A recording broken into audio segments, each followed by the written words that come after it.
Selamat pagi, semangat pagi, haleluya.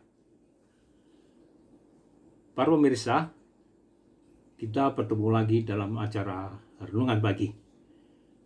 Bagi pemirsa yang masih di tempat tidur atau sedang sarapan pagi, sedang dalam perjalanan menuju tempat kerja, atau sudah di tempat kerja, baik di darat, di udara, atau mungkin di laut, di kapal, atau offshore anjungan lepas pantai, sekali lagi selamat pagi.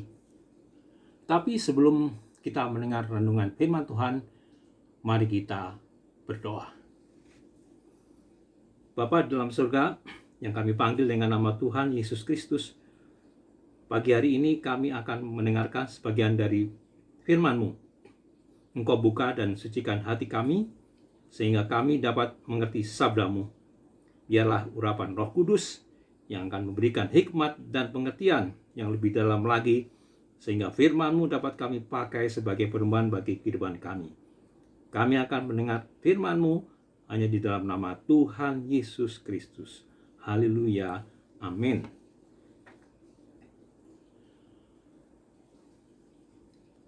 Judul renungan pagi ini adalah kelahiran baru. Kelahiran baru. Ayat pokok terdapat di dalam Yohanes pasal 3 ayat 3. Yohanes pasal 3 ayat 3. Demikian saya bacakan. Yesus menjawab, katanya, "Aku berkata kepadamu, sesungguhnya jika seorang tidak dilahirkan kembali, ia tidak dapat melihat kerajaan Allah." Saya ulangi.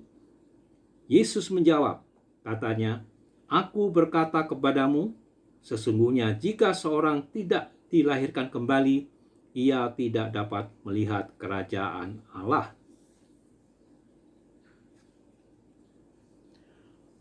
Para pemirsa, kekristenan sesungguhnya bukan hanya menganut suatu ajaran agama.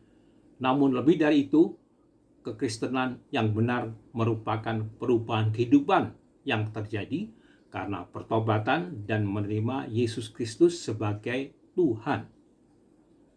Perubahan ini dimulai dengan Roh Allah melahirkan orang tersebut secara rohani menjadi manusia baru. Karya Roh Allah di sini disebut sebagai kelahiran kembali atau lahir baru.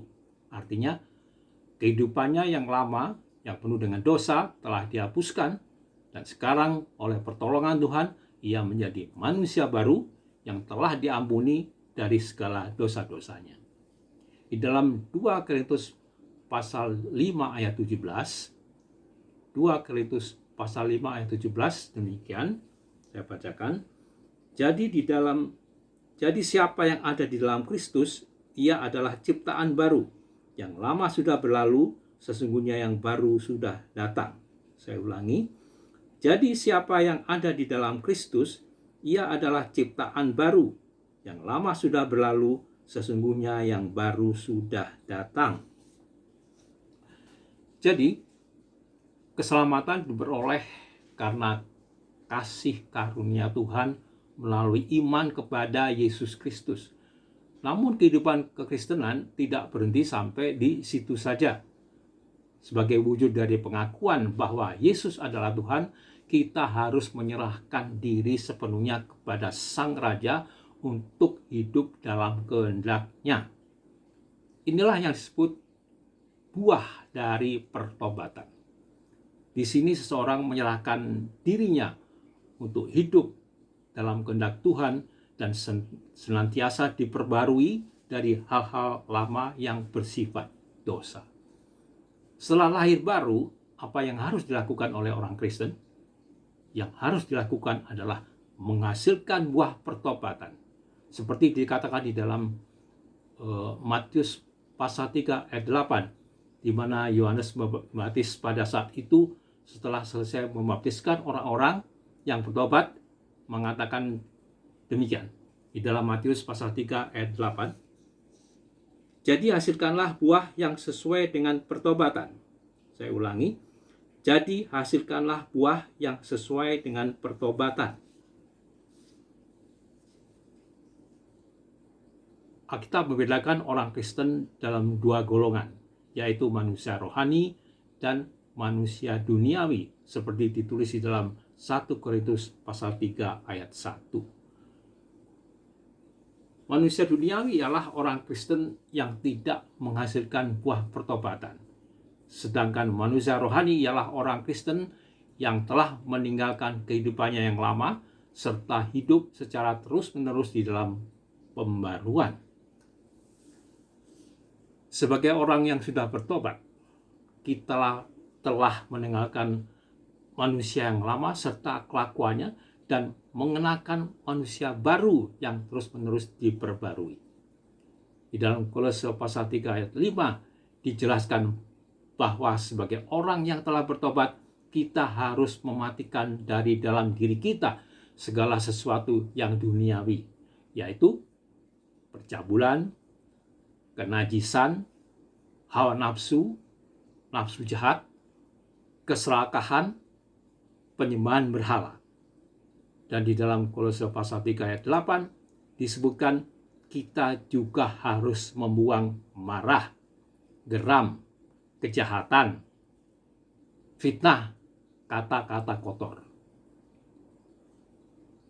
Dalam Galatia pasal 5 ayat 21 disebutkan dengan jelas bahwa orang yang masih hidup di dalam perbuatan daging dan tidak mematikan serta membuangnya tidak akan mendapat bagian dalam kerajaan Allah. Dengan demikian, orang yang hidup dalam kerajaan Allah wajib meninggalkan segala cara hidupnya yang lama dan secara terus-menerus diperbarui di dalam firman Tuhan.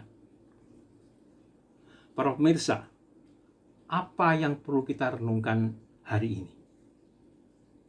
Pertama, masih adakah dari kehidupan duniawi yang merupakan bagian dari kehidupan Anda sekarang?